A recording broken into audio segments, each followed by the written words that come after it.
Thanks for joining us here at Enjoy the View Travel, and welcome to the channel.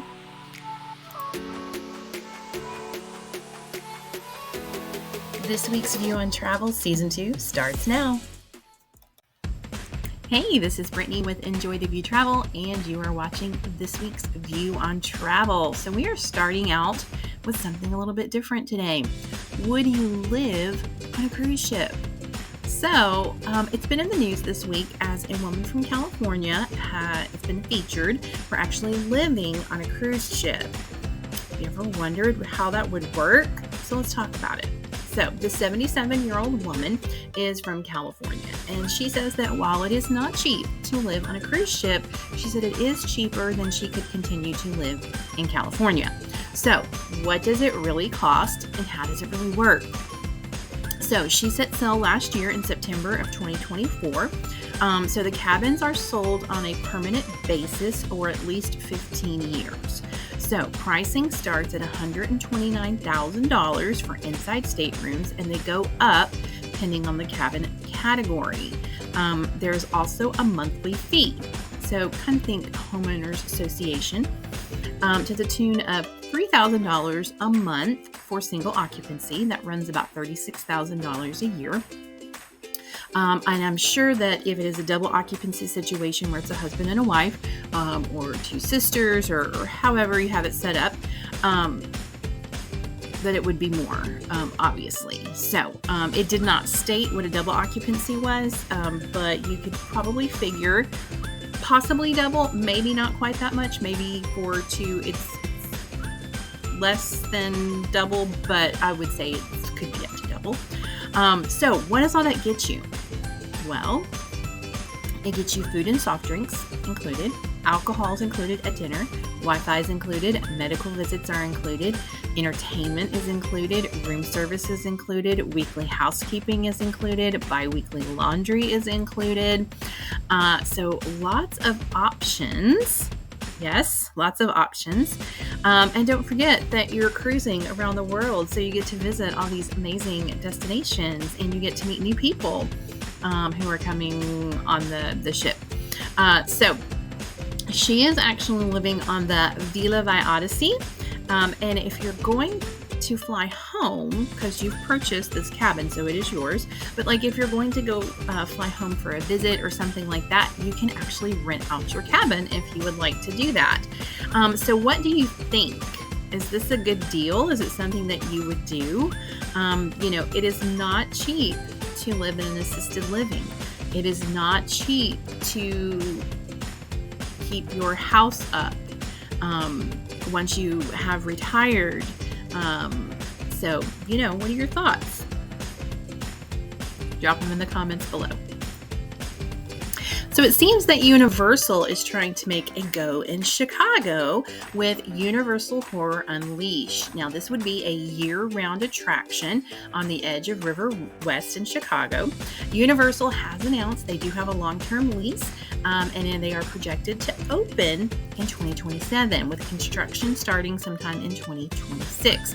Now, inside this venue, you will find multiple haunted houses and mazes based on popular franchises and Universal's own intellectual property. It will be staffed with actors who are going to be scaring the daylights out of you. There will also be themed food and beverage locations, a gift shop, and more. So we will keep you updated as more details become available. In the meantime, if you're interested in booking any of the trips to Universal Parks, contact me at enjoytheviewtravel.com for more details. American Cruise Line added a new port to its New England lineup last year, and this year they are more than doubling the amount of times that they are going to visit Portsmouth, New Hampshire. So Portsmouth is also in talks with another major cruise operator that would bring additional cruise options in 2026. We'll keep you updated as more information becomes available on that. Have you visited Portsmouth, New Hampshire before? Let us know in the comments below.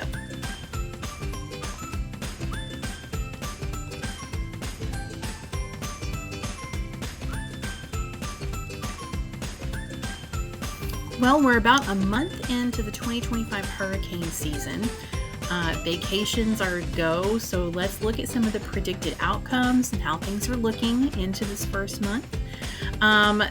They have predicted that we're going to be about 60% above normal on the outlook for this hurricane season. So remember that hurricane season does run from June 1st to November 30th, and they're predicting about 3 to 5 major hurricanes. Now, the first tropical system has been named and did happen.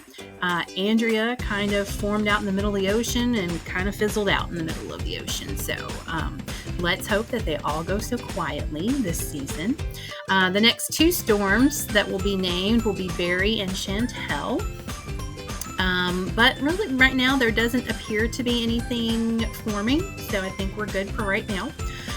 If you are traveling during the hurricane season, I started to say this summer, but hurricane season doesn't just cover the summer, it also goes into the fall. So if you are traveling to a hurricane prone area, make sure that you have a backup plan and an evacuation plan should you need that. Also, travel insurance, especially during the hurricane season, is highly recommended. So take all of those things into consideration when you are planning your trips. I wouldn't say be afraid to travel during hurricane season because lots of people do, and lots of times there's nothing that happens. But sometimes hurricanes pop up while you're out on your cruise, or they pop up before your cruise, and so you need to know what's happening in that area, what kind of damage they received. Are you still going to be able to leave on your cruise next week when the hurricane hit the week before? Things like this. So just keep all that information handy, and hopefully the rest of the hurricane season goes as quietly as our first tropical system. It is never a good thing when there is an hour-long ground stop at the world's busiest airport, and that's exactly what happened Friday evening when weather swept through the Atlanta area. So this ended up leading to cancellations and major delays throughout the remainder of the Friday evening, and that trickled down into the weekend as well. So it has definitely been a rough weekend at the Atlanta airport. So, friendly reminder that earlier flights in the day do help with those pop-up thunderstorms that we are known for in the summertime down here in the South. However, I do want to remind you to always pack your patience when you're flying. It is summer travel season, so it's a little bit busier than normal. Weather always plays a factor. So remember those things. And then remember that also safety is always the priority. I know it's frustrating. We went through it in March on our flight back, and didn't end up getting home until like 4 a.m. So I get it. I understand. I've been there, experienced it. It's very frustrating. I don't like to wait either, but safety is always the number one priority. And you just have to be patient, and at some point you'll get to your destination. It's just going to take longer than normal sometimes. So if you do like our content, please be sure to click the like, share, and notification bell, and don't forget to subscribe so you don't miss our latest content. Also, leave a comment below. We'd love to hear from you. They had some scary moments on the Disney Dream over the weekend. A little girl fell into the water. Her dad immediately jumped in after her. The man overboard alert went out over the ship, and thankfully the crew were able to rescue them fairly quickly. Within about 20 minutes, they were able to get to them, and everybody seems to be okay. This is a pretty rare thing. It doesn't happen that often. I would say maybe on average yearly, you might have 30 or more incidents, and this one thankfully turned out very well. All right, in place of the travel deal of the week, we are doing a travel alert because this past weekend, Honduras announced that you are going to need proof of vaccine for measles. in order to visit the country. So not much information has come out yet. There has been some conflicting information as well. So if you do have plans to travel to Honduras anytime in the near future, you're going to want to do 3 things. One is you're going to want to keep an eye on the State Department website for any additional information. Right now, they don't really have a whole lot other than it's a new entry requirement. That's pretty much it. Not much information there right now. I am sure more will come out. But number 2, you want to stay in touch with your travel agent and or the cruise line for further guidance from this. So this is new to them too. It's going to take them a minute to get something sent out to everybody because you know that they have cruises that just left. Saturday and Sunday, I am sure, headed to Honduras. So, I don't know if there's a grace period. Like I said, lots of conflicting information coming out about this. People who live there or have family that live there are reporting back that it's not going to be enforced. And so, a lot of things up in the air right now. And the third thing is you're going to want to either find your medical records with proof that you've had the vaccine or get it again just in case if you are traveling to Honduras. So those are some things that you can work on. Like I said, lots of conflicting information out right now. So keep your eyes and your ears open for updated information that's coming, especially if you are traveling soon to Honduras. And we will keep you updated when we hear some new information about this. But as of right now, the travel alert is that Honduras is going to require a vaccine for measles in order to enter into the country. All right, ending with the travel tip of the week as we normally do. So I'm at the airport. Now what? How do I get to my destination? So this is a great question. And if you book with me, I'm going to have already discussed this with you and we will have set something up. But what are your options? Well, if you're going on a cruise, you can always take their shuttle from the airport to the port. Now, you know what I'm going to say here. I never, ever recommend that you fly in the day of the cruise. However, there are a lot of people who do. So it is an option if you do that.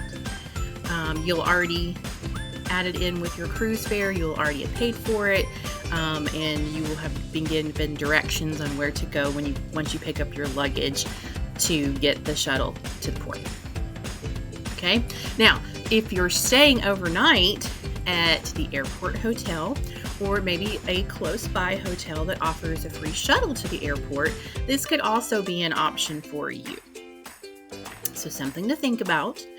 Now, if you're flying in to stay in a city or overnight before your cruise, you do have a few options that we can discuss. So some hotels, not all, but some hotels do offer a free shuttle that will pick you up at the airport and take you to the hotel. Now, sometimes they pick up for multiple hotels, so it can be time consuming if your hotel ends up being the last drop off. It can also be time consuming to wait for the next shuttle to come. So keep that in mind. It is an affordable option though, if you're not on a schedule. Okay. You can always take a taxi. There is typically an area set up for taxis, or you can take an Uber. Now, my recommendation for an Uber is that you wait until you get to the airport to request your Uber, because if you pre-plan your Uber, there's an additional charge. Ask me how I know this. Taxis and Ubers are generally going to be in the same ballpark as far as pricing. Taxis are generally going to be available at the airport, so there wouldn't be a wait for that. Ubers are generally a nicer option. So it just is a preference on what you would like. Now, sometimes there is going to be a public transportation option in the form of a bus or maybe the subway, something like that. And this was going to depend on the city and the airport. So options depending on where you're going. And then the final option is you can always do a private car or van transfer, typically much more costly. It is something that you would set up ahead of time, and they would be there waiting for you when you got there. So, as always, if I can help with planning your next trip, please reach out to me at enjoytheviewtravel.com or on any of the social media platforms. And thank you for watching this week's View on Travel. Until next time, enjoy the view. Thank you for watching this week's View on Travel. Be sure to visit us at enjoytheviewtravel.com. Be sure to hit that like, share, subscribe, and notification bell so you don't miss our next episode.